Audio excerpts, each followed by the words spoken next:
Buenas tardes, jóvenes del Instituto Departamental León Alvarado. Siempre con ustedes el profesor Héctor Efraín Waters en la clase de Química 2 para 10º grado, ¿verdad? Hoy el tema que nos corresponde, jóvenes, es un seguimiento del tema anterior que se llama fórmula molecular. La fórmula molecular, jóvenes, es un seguimiento del tema de la fórmula empírica porque es la forma científica de cómo se debe hacer el proceso. Entonces, vamos a comenzar hablando un poquito acerca de los objetivos de este tema. Es que el estudiante conozca la diferencia entre la fórmula empírica y molecular, que analice la manera más práctica de formar compuestos a través de la fórmula molecular y que sepa las utilidades que este método le puede aportar en su aprendizaje del tema. Es muy importante. Vamos entrando en materia. Fórmula molecular habla que es la forma más completa y real de representar el número de átomos de cada elemento en una molécula de un compuesto. Por eso dice aquí la forma más completa y real. O sea, la fórmula empírica es un método que fue generado así empíricamente, como su nombre por eso se llama así. Y esta ya es una forma más completa y real de formarlo. La fórmula molecular puede ser igual a la empírica en algunas ocasiones. Se da la similitud, pero en otras es muy diferente. Aquí tenemos unos ejemplos de eso. Ahora bien, para calcular la fórmula molecular se necesita primero tener una fórmula empírica, que generalmente el ejercicio ya la debe dar. Un peso molecular de fórmula empírica, ¿verdad? Que ya lo hicimos en el tema anterior, ¿verdad? Sacamos cada uno de los elementos, sacamos su peso atómico de la tabla periódica y lo multiplicamos por el número de átomos y después lo sumamos para saber eso. Luego el peso fórmula, jóvenes, que este último se obtiene con un dato experimental en el laboratorio. Por eso ya se proporciona en los ejercicios, o sea que este dato va a ser proporcionado en los ejercicios que hagamos, aunque puede ser calculado como peso molecular. Bien, vamos a pasar a otra cosa. Vamos a hacer el primer ejemplo. Dice, ¿cuál es la fórmula molecular del ácido dicloroacético? Si su fórmula empírica es CaOCl y tiene un peso fórmula de 129 UMA. ¿Qué significa esto de UMA? Es unidades de masa atómica. Eso significa. Paso número 1. Vamos a verificar primero si tiene los datos necesarios para calcularla. Inciso A. La fórmula empírica que es CaOCl. Ya la tenemos. El peso molecular de la fórmula empírica, que lo vamos a obtener de la forma como les expliqué anteriormente. Vamos a utilizar un cuadrito de estos. Vamos a sacar, miren, cada uno de los elementos: carbono, hidrógeno, oxígeno y cloro, que es el último. Como no hay números entre medio de cada uno de ellos, asumimos que hay un átomo de cada uno. Luego sacamos sus respectivos pesos moleculares de la tabla periódica. Multiplicamos el número de átomos por el peso atómico, pero ya sabemos que todo número multiplicado o dividido por 1 es el mismo número. Entonces por eso nos da igual acá. Y por último lo que hacemos es la suma de todo esto, que me va a dar un peso de fórmula empírica de 64 gramos. Eso hay que tenerlo en cuenta. Ahora bien, siempre con el ejemplo 1, el paso número 2. Encerrar dentro de un paréntesis la fórmula empírica y fuera de él se coloca la letra n minúscula.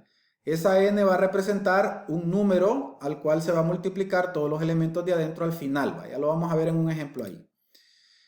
Para el caso tenemos el ácido dicloroacético, CaOCl elevado a la n. Es lo que nos está pidiendo acá. Entonces, esta es la fórmula que vamos a utilizar para encontrar este pequeño valor de n, que dice peso formular, que es el peso que ya nos dio el ejercicio, que en este caso ya sabemos que son 129, y el peso molecular de la fórmula empírica, que ya lo conocemos, que es 64. Entonces aquí lo tenemos. N va a ser igual a 129, que es el dato que ya nos dan en el ejercicio, y 64, que es el dato del peso molecular de la fórmula empírica que lo obtuvimos en la tabla anterior.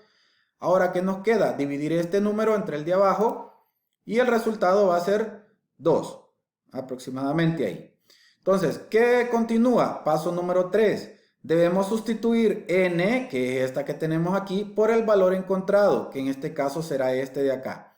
Este multiplica el número de átomos que forman la fórmula empírica. Entonces, este 2 lo vamos a colocar aquí. Y eso es lo que hacemos acá. Entonces, ahora, ¿qué va a hacer este 2? Va a multiplicar todo lo que está dentro acá. Sería 2 por 1, 2, 2 por 1, 2, 2 por 1, 2 y 2 por 1, 2. Entonces el resultado sería C2H2O2 y cloro 2. Bien, espero que les haya quedado claro. Vamos a pasar a otro ejemplo. Ejemplo número 2. Tenemos acá, calcule la fórmula molecular de una sustancia cuyo peso formular es de 138. Si usted se fija, aquí ya nos dan el dato del peso formular. Y aquí nos dice que posee 56.52% de potasio, 8.69% de carbono y 34.78% de oxígeno. Esto significa de que no nos van a dar la fórmula empírica, entonces significa que tenemos que obtenerla. Entonces, así como lo vimos en el tema anterior, vamos a sacar primero estos porcentajes, los vamos a convertir en gramos. ¿Cómo hacemos eso? Solo le quitamos el porcentaje y le colocamos el gramo. Al verificar si tenemos los datos necesarios para calcular la fórmula molecular, vemos que lo primero que hay que hacer es calcular la fórmula empírica, como les había dicho anteriormente. Entonces, partimos de acá, miren, le quitamos el porcentaje y le colocamos gramos. Gramos de potasio, entonces sabemos que si hay gramos de potasio arriba debe ir moles, que es lo que ando buscando, y gramos de potasio abajo. Entonces, ahí puede ver usted, un mol de potasio es igual a 39 gramos de potasio. ¿De dónde sale este número? Del peso atómico que hay en la tabla periódica. Ahora, ¿qué vamos a hacer? Vamos a multiplicar 56.52 por 1 y lo vamos a dividir entre 39, por lo cual el resultado va a ser 1.45 moles de potasio. Ahora vamos a hacer lo mismo con el segundo elemento, que es el carbono.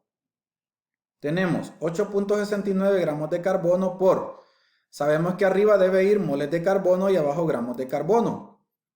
Entonces, un mol de carbono equivale a 12 gramos de carbono. Multiplicamos 8.69 por 1 y lo dividimos entre 12. El resultado de esto es 0.72 moles de carbono. Ahora hacemos lo último con el tercero, que es el oxígeno. Entonces, 34.78 gramos de oxígeno, ya sabemos que debe ir arriba moles de oxígeno y abajo gramos de oxígeno para poder cancelarla. Entonces, multiplicamos 34.78 por 1 y lo dividimos entre 16 y el resultado va a ser 2.17 moles de oxígeno. Ahora, no sé si recuerdan del tema anterior, ¿qué debemos hacer? Vamos a sacar cuál es el menor de los tres y vamos a dividir ese menor, que en este caso es este del carbono, lo vamos a dividir entre este, entre sí mismo y entre el último. ¿Cómo va a ser? Mire, entre el mismo, acá lo tenemos, ¿ve? Es igual a 2. Acá lo tenemos, este es igual a 1 entre sí mismo. Y el otro, 2.17 entre 0.72 es igual a 3. Aquí parece 45 y aquí 44, pero la diferencia no va a cambiar, no va a cambiar ahí. Luego tenemos, miren, potasio tiene 2, se los colocamos aquí.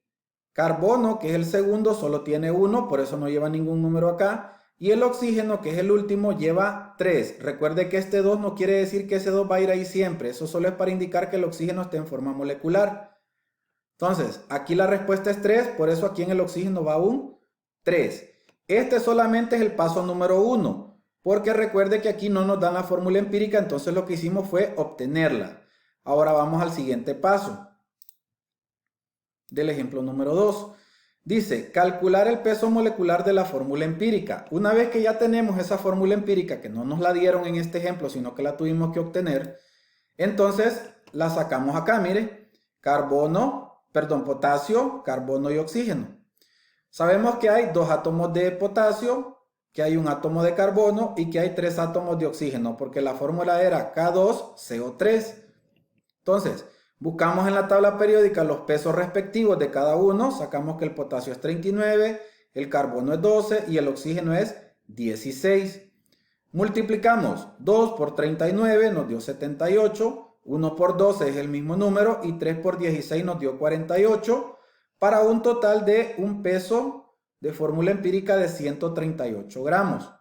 Ahora bien, ¿qué vamos a hacer? Paso número 3. encerrar la fórmula empírica dentro del paréntesis y encontrar el valor de n. Miren, aquí lo tenemos. K2CO3 elevado a la n. Entonces, ¿cómo obtenemos n? Con la siguiente fórmula. Peso formular, que ya nos lo dieron en un inicio, que son 138 gramos. Y el peso que acabamos de encontrar en el gráfico anterior de la fórmula empírica, que también son 138. Entonces, al dividir esto, me va a dar un total de 1.